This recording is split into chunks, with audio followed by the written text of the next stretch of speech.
So in the previous video, I talked about how to get to $100,000 a year, and all the different things you can do. You can do one $8,000 project, two 4,000s, all these different options, and just kind of letting you know what you should be thinking about if you are looking to achieve that, and who you should be targeting, what type of projects you should be doing monthly to get to that. Now, let's dive deeper into some numbers about what that lifestyle looks like, what you can afford, and how life is usually going to be at this $100,000 a year mark. Okay, so just knowing that, if I was to do this, what type of projects can get me there. Your corporate projects, which are usually talking heads, a little bit of B-roll or something. Without B-roll, everything like that, they can range anywhere from $1.5 to $10,000 per project. $10,000 are usually your medium size. As larger companies really want to do something extravagant.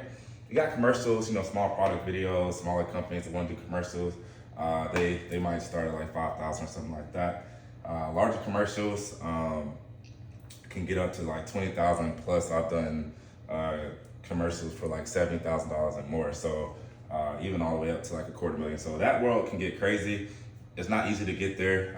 I talk about different things like that in my actual my video course and my one-on-one mastermind. But other things like that, you have social media, just whether that's packages of content monthly or just like, some cool looking like quick reels, you can get $1,000 to $3,000. So just really figuring out what type of projects you want to be doing can really help you get to these numbers monthly, right? Now, considering I'm really big on numbers, right? So these are the things you have to do with your budgeting.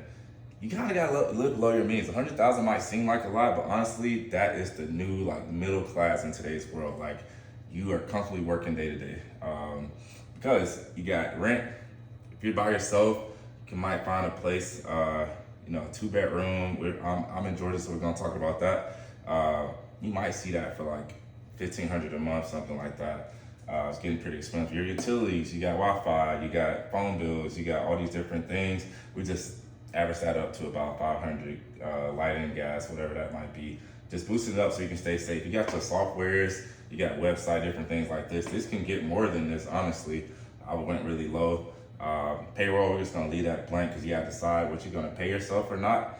Your car and insurance, you wanna keep those car payments low. So you can get a cash car, definitely do it. You really don't have enough money to be having a car payment at this mark. Taxes, you really want to put aside usually about 15%, after your actual project expenses, that business income, you want to put aside 15% of that for taxes, just so you can make sure you're staying safe there. Now, all these numbers, this is before, remember, our goal is to get to 30-50% profit on these projects, right? So you got editors per project, depending on what it is. Most projects are going to be in that, unless you're doing a larger commercial or just a narrative commercial. Your corporate projects are going to be your 1, 2, 3, 4, 5 minute videos. An editor, sometimes in that space, if there's motion graphics or not, it'll be between 400 to 3,000. Now, if you're getting into motion graphics, more extravagant things, it might be more. You got 15-second spot commercials that can be in there, but you're going to be somewhere in there, right? So you're already taking a good chunk, which is, almost about 25-30% of your actual project cost, right, with the editors, right? If you're not doing it yourself, you got to really figure out where you want to be. If you're going to be editing yourself, or you want to really try to outsource the editing so you can have more time to bring in more sales, right? And we talk about what sales you should be doing, everything like that in my course. In the audio, if you want to make sure things sound good, a lot of times you can do audio yourself, put things on a boom pole, but if you're shooting something more narrative, depending on what you're doing, the people are moving, you want to have somebody dedicated to audio. G&E, your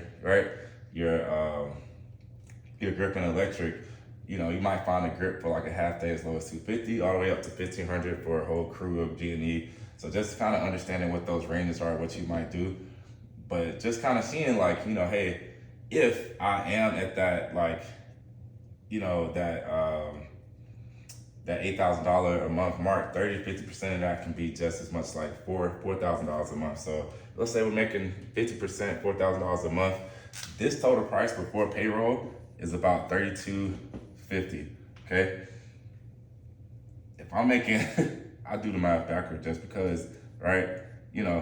that's only giving me $750 to play with. And these are all my expenses, not considering these crew members, right? So this is just what it costs me monthly just to live, right? So that 750 is like, man, do I just pay myself that in payroll? Do I invest it back in the business? It's probably going to G&E. So we gotta really live below our means and really work hard to get past this number, just to live a sustainable lifestyle in today's economy. So if you really want to dive deep into this, we're going to talk about it more amongst each other. But if you want to skip, fast track this, reach out to me. We can talk about how we can get you involved in the next level course and different things like that.